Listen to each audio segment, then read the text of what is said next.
Assalamualaikum warahmatullahi wabarakatuh. Selamat siang, para juri yang terhormat, teman-teman debat, dan para hadirin sekalian. Saya Ardan Zahran Nasution dari tim Pro sebagai pembicara pertama dari tim Mindscape akan membahas mosi penting kita hari ini, yaitu perkembangan fintech syariah di Indonesia lebih berpotensi untuk meningkatkan literasi keuangan syariah dibandingkan dengan edukasi konvensional. Pertama-tama, mari kita definisikan beberapa istilah penting yang dimana ada 3, ya supaya kita nanti memiliki pemahaman yang sama. Yang pertama, fintech syariah.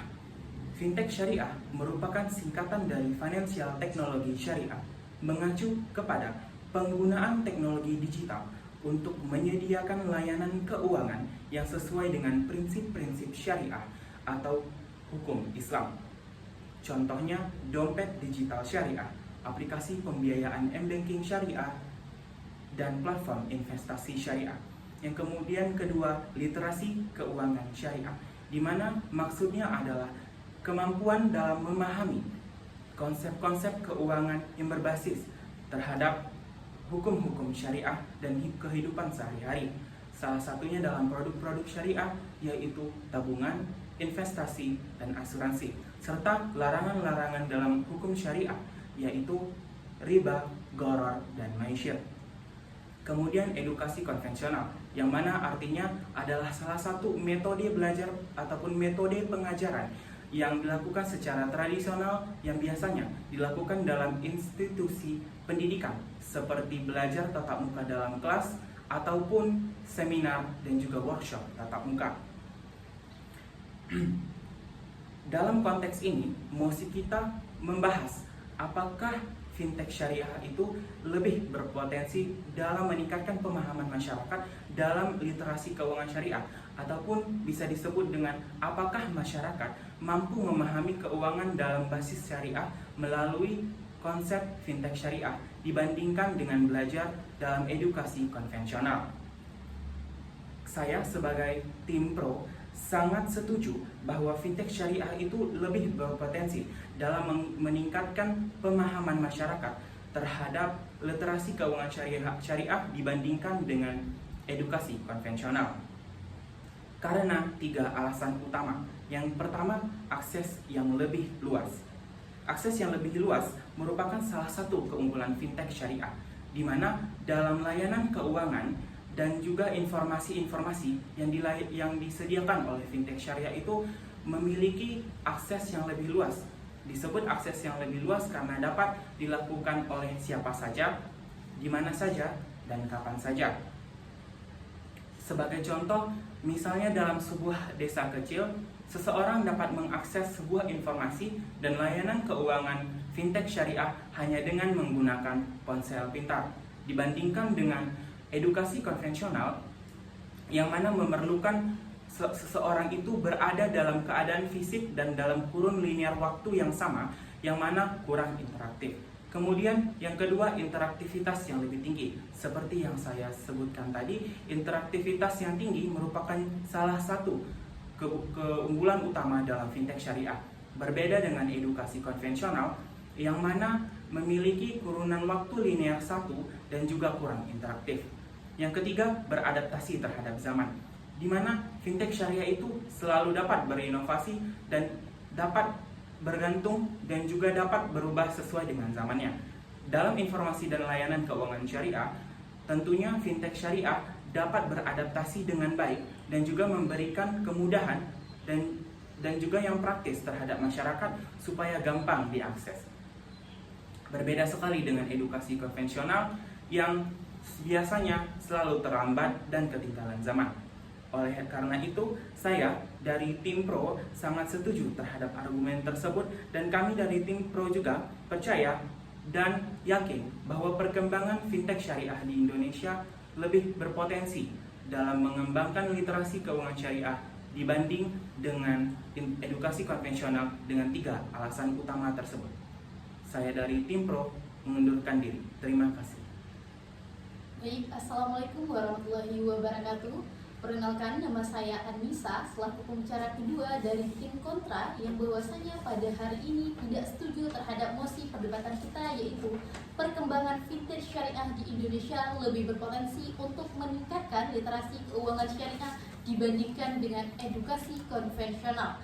Dewan juri yang terhormat, sebelum kami memberikan argumentasi kami terhadap mosi perdebatan kita pada hari yang berbahagia ini, terlebih dahulu kami akan memberikan beberapa bidasan terhadap argumentasi yang disampaikan oleh tim pro, yang bahwasanya yang pertama, tim pro mengatakan bahwasanya dengan adanya perkembangan vintage syariah di Indonesia lebih berpotensi meningkatkan literasi keuangan syariah dibandingkan dengan edukasi konvensional. Tapi dalam hal ini, tim pro belum dapat memberikan pembuktian bahwasanya perkembangan tersebut memang mampu meningkatkan literasi keuangan syariah, karena sebagaimana yang kita ketahui, belum semua masyarakat ataupun daerah yang ada di Indonesia dapat menjangkau akses internet maupun teknologi.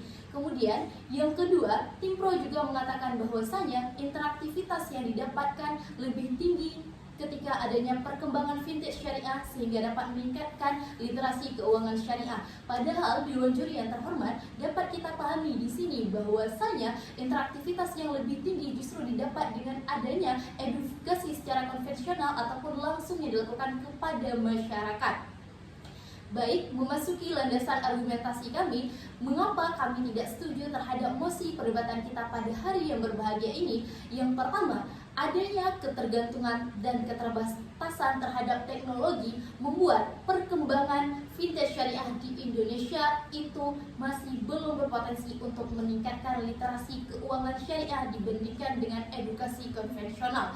Karena kenapa? Karena hal ini juga dapat dibuktikan berdasarkan data yang dikeluarkan oleh Asosiasi Penyelenggara Jasa Internet Indonesia yang menyebutkan bahwasanya pada daerah urban terdapat 30,5% masyarakat ataupun daerah yang belum menggunakan internet, dan pada daerah rural sebanyak 60,5% masyarakat yang belum menggunakan internet. Sehingga dari data tersebut dapat kita pahami bahwasanya memang masyarakat di Indonesia belum dapat meningkatkan literasi keuangan syariah melalui perkembangan vintage syariah yang ada di Indonesia.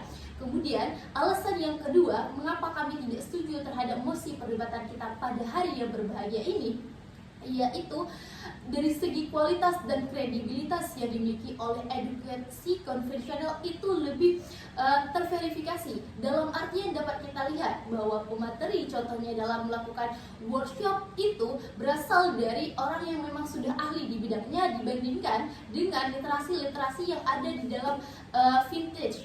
Contohnya pada aplikasi-aplikasi yang memang menyediakan pemahaman tentang hal tersebut, tapi sumbernya belum terverifikasi atau jelas bersumber dari orang yang memang benar paham akan hal tersebut. Kemudian alasan yang ketiga, mengapa kami tidak setuju terhadap mosi perdebatan kita pada hari yang berbahagia ini, yaitu adanya kurangnya pendampingan dari pihak-pihak yang memang seharusnya mendampingi masyarakat agar memahami lebih lanjut tentang vintage syariah. Maka di sini perlu diketahui bahwasanya edukasi konvensional sangat diperlukan guna adanya penyesuaian saat memberikan materi dari pemateri kepada masyarakat yang memang memerlukan pendampingan tersebut untuk memahami terkait vintage syariah yang ada di Indonesia menjadi lebih dalam lagi. Maka karena itu di sini kami sebagai tim kontra, karena melihat kondisi masyarakat Indonesia yang masih kurang ataupun keterbatasan terhadap teknologi, internet, dan beberapa hal lainnya, maka di sini kami sangat menyarankan bahwasanya edukasi konvensional sangat diperlukan guna untuk adanya perkembangan vintage syariah yang ada di Indonesia. Demikian dari kami sebagai tim kontra, dan kami tetap pada argumentasi kami tidak setuju terhadap mosi perdebatan kita pada hari ini. Baik, Assalamualaikum warahmatullahi wabarakatuh. Perkenalkan, nama saya Ikram Muzaki sebagai pembicara ketiga yang bertugas menarik kesimpulan dan memberikan konklusi terhadap jalannya perdebatan pada kali ini. Hadirin sekalian, bahwasanya perdebatan kali ini berlangsung sangat menarik dan sangat alot, yang mana kedua pembicara dari tim pro maupun tim kontra mampu mempertontonkan dan menghipnotis kita semua agar percaya pada argumen-argumen yang disampaikan. Adapun mosi yang kita angkat pada perdebatan kali ini, yaitu perkembangan fintech syariah di Indonesia lebih berpotensi untuk meningkatkan literasi keuangan syariah dibandingkan dengan edukasi konvensional. Hadirin sekalian, tadi pembicara dari tim pro terlebih dahulu mendefinisikan 3 definisi terhadap mosi yang kita perdebatkan kali ini. Yang pertama adalah fintech syariah. Hal ini mengacu pada teknologi digital keuangan syariah. Yang kedua adalah literasi keuangan syariah. Hal ini mengacu kepada memahami konsep keuangan syariah. Dan yang ketiga definisinya adalah edukasi konvensional. Hal ini mengacu pada sistem pembelajaran tatap muka ataupun tradisional, hadirin sekalian. Nah, Dewan Juri yang terhormat, tadi tim pro mengatakan ada 3 alasan utama mengapa mereka setuju terhadap mosi perdebatan kali ini. Yang pertama adalah akses yang lebih luas. Hadirin sekalian, seperti yang kita ketahui bahwasanya teknologi ini dapat menjangkau lebih luas pengguna, sehingga fintech tersebut dapat menjangkau seluruh orang yang ada di Indonesia, sehingga akses ataupun literasi keuangan syariah yang diinginkan tercapai. Kemudian alasan yang kedua dari tim pro adalah interaktivitas yang lebih tinggi, sehingga pelajaran berlangsung dengan sangat menarik, seperti misalnya ada video, artikel, webinar. Ini dapat diakses kapan saja dan di mana saja. Kemudian alasan yang ketiga dari tim pro mengatakan bahwasanya mereka sangat mendukung mosi ini adalah adaptif terhadap perkembangan zaman. Hadirin sekalian, seperti yang kita ketahui saat ini bahwasanya zaman sekarang adalah zamannya teknologi, sehingga segala sesuatu itu berkaitan dengan teknologi. Hal ini dapat kita pahami sebagai bahwasanya fintech ini sangat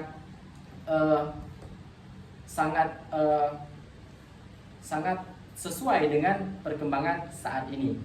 Kemudian, hadirin sekalian, pembicara kedua dari tim kontra tadi mengatakan bahwasanya mereka tidak setuju dengan mosi perdebatan kita pada hari ini. Sebelumnya, mereka memberikan 2 bidasan terhadap argumen-argumen yang disampaikan oleh pembicara dari tim pro. Yang pertama, pembicara dari tim kontra mempertanyakan bukti penggunaan teknologi yang ada di daerah terpencil. Yang dikatakan oleh tim pro tadi adalah akses yang lebih luas. Namun, tim pro tidak memberikan data dan fakta bahwasanya bagaimana kondisi masyarakat yang di daerah terpencil, apakah akses internetnya tersalurkan. Kemudian bidasan yang kedua adalah edukasi konvensional memiliki interaktivitas yang lebih tinggi, ya, karena berinteraksi secara langsung. Hal ini bertolak belakang dengan apa yang disampaikan oleh pembicara dari tim pro yang mengatakan bahwasanya interaktivitas dari vintage tersebut lebih tinggi. Nah, di sini ada 3 alasan utama mengapa tim kontra sangat tidak setuju dengan mosi perdebatan kali ini. Yang pertama adalah akses internet masih belum bisa dijangkau oleh semua daerah terpencil yang ada di Indonesia.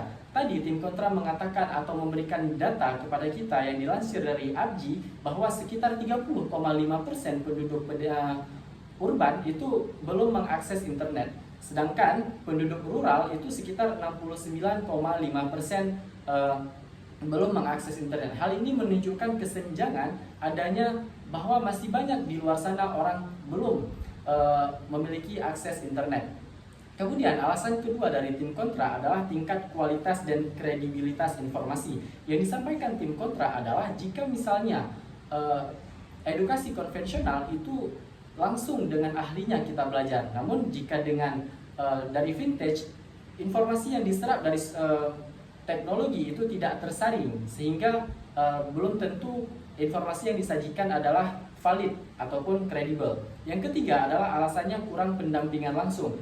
Seperti yang kita ketahui bahwasanya aplikasi-aplikasi vintage itu memiliki kompleksitas yang sangat tinggi yang belum familiar bagi sebagian orang. Sehingga jika ada sesuatu yang rancu ataupun yang dirasa bingung, itu mereka tidak memiliki pendamping untuk bertanya langsung. Nah, di sini pembicara dari tim kontra memberikan solusi bahwasanya Indonesia seharusnya menggunakan edukasi konvensional untuk meningkatkan literasi keuangan syariah agar dapat dengan mudah dijangkau oleh semua kalangan tanpa harus memerlukan akses internet dan lain sebagainya.